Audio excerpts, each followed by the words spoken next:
再来看回答这篇中林婚顶个月底向阳飞来台湾一日拜访台积电哦，传出讲伊是为着要替美国总统川普团会施压台积电，要爱因分一寡利润予美国政府。也毋过台积电飞会嘛强调讲，黄林婚是受到邀请来演讲的，因为回答佮超美拢已经同意讲要甲 AI 晶片卖到中国15%的利润予美国政府，同款卖当伫中国市场趁钱的台积电会安怎来应用？嘛受到注意。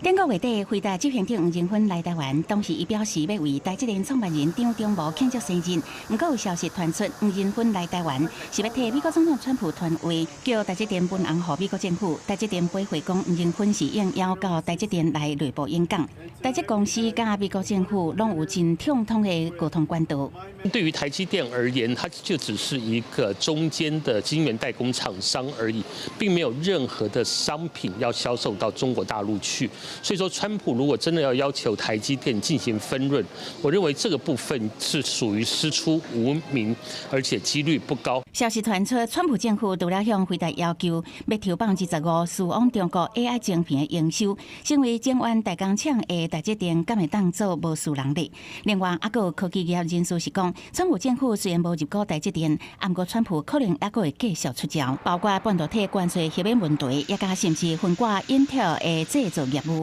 甲美国客户甲台积电有入股，再个要求提供技术转移。国家美国政府已经透过晶片法案补助89亿美金予 Intel。万一营收无好，川普政府是不是又会把目标转向台积电？中长期来说，川普总统还是极有可能会邀请其他的一个业者，也同步的都是入股 Intel， 那么也当中也可能包括台积电。